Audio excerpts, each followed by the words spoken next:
Good morning, everybody. I'm Nicole Rutan, and with me today I have. Pop Rutan. Oh, you're trying to say, I'm Russ Rutan. I'm her father-in-law. And I'm Dottie Rutan, and very proud to be her mother-in-law. We wanted to talk to you guys today for Wednesday Words as a reminder to get in your pledges for Harvest Day. Last couple years, since this started, every year it gets better and better. We've seen some record years in the past couple years, so we just want to remind you again about giving to this great thing that's happened every year at our church, and all the money goes into the discretionary fund so that we can give it back into our community.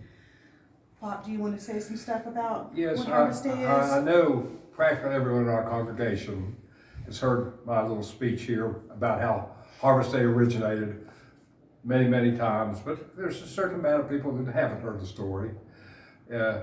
27 years ago, Denny Siglo and I were stewardship chairman, co-chairman, and we were having a meeting, and I remembered a Harvest Day we went to in Richmond when we lived there for a couple of years, and a neighbor of ours said, "Hey, come to church with us next Sunday. It's Harvest Day."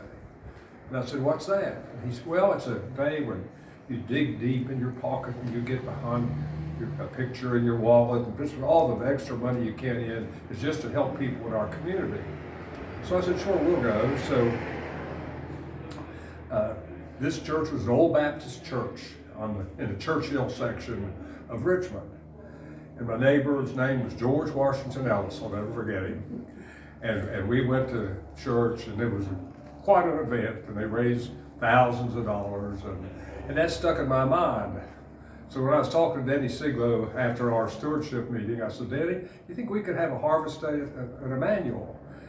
And he said, "Well," I told him about it. He said, "Well, that sounds okay, but I don't know if Jane Siglo was our rector, if Jane would want to or not, because she didn't know if that would dilute maybe the pledges."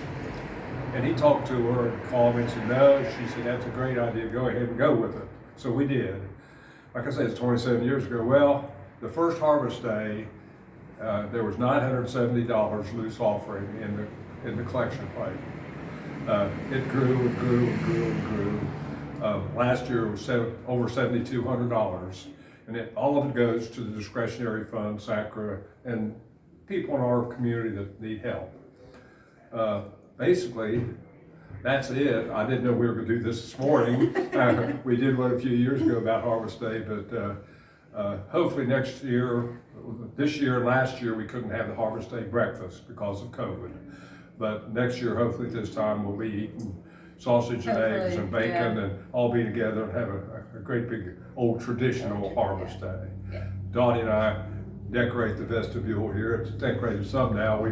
If we thought it had been a full-fledged Harvest Day, we'd had more pumpkins and gourds, but wait till next year. We'll just see how we do. So please have sent your Harvest Day pledges in and your pledge cards. Please get them on in as soon as possible. Happy Harvest Day. Happy Harvest Day.